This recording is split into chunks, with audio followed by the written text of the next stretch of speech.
Hey everyone, our next writing assignment is actually part of a writing competition. So I want to explain a little bit about it and also show you your writing prompt. So the writing context is kind of cool. Yes Magazine reframes the biggest problems of our time in terms of their solutions. Online and in print, they outline a path forward with in-depth analysis, tools for citizen engagement, that means they provide a way for people to be involved, and stories about real people working for a better world. They also run student writing contests as a way to get youth interested and engaged in what is going on around them. So essentially this magazine hopes that if they give you a reason to write and a reason to think, that you'll get more into it and you'll want to do it more and you'll be more engaged and you'll care more about what's going on in the world. Each teacher can only submit 3 essays from each class. I have 2 classes, so that means I'm going to be able to submit 6 essays. So this is going to be tough because we're going to have to decide as a class which 6 essays we end up submitting to the competition. Before winter break, each one of us will write a response to the prompt, get feedback, revise, and refine our work. If you want to keep working on it over break, that's fine too. In fact, I really encourage it because I don't think 1 week is really enough time to do a good job. Then we will post our work on Schoology as part of a discussion. We'll read each other's work and decide which essay should be sent to the magazine. Good luck and may the odds be in your favor. So what's the actual writing prompt? What do you actually have to write about? So this writing prompt is what the magazine gave me, so we have to use it.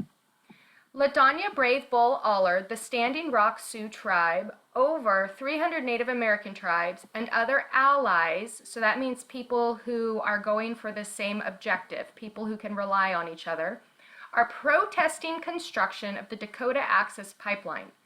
At stake are important cultural and spiritual areas, sacred lands and rivers, and people's histories.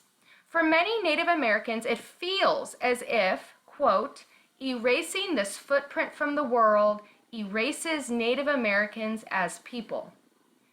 That quote should sound really familiar to you because it was in our article of the week. Students, please respond to the writing prompt below with up to a 700-word essay. Describe how you would feel if a place that defines you was threatened to be destroyed or taken away. What would you do? Would you fight to save it? So what are the requirements that the magazine has laid down? You must respond to the article and writing prompt provided by Yes. You must provide an original essay title. You must reference the article. Now, reference means you have to mention it or refer back to it at least once in your own writing. Can't be longer than 700 words. It must be original. So it has to be your ideas, not something you find somewhere else. The only words, the only ideas from someone else that you can use is from the article that we read.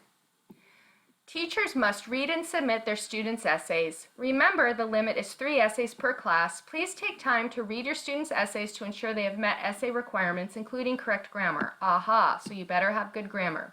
Unfortunately, we cannot accept essays sent independently by students, so you can't send it by yourself. I have to send it. In addition, we are evaluating for grammar, organization, strong style, and personal voice. We encourage writers to include personal examples and insights. So they really want to know you. They want to know about your sacred place, how you feel about that sacred place, what you would do if that sacred place was taken away.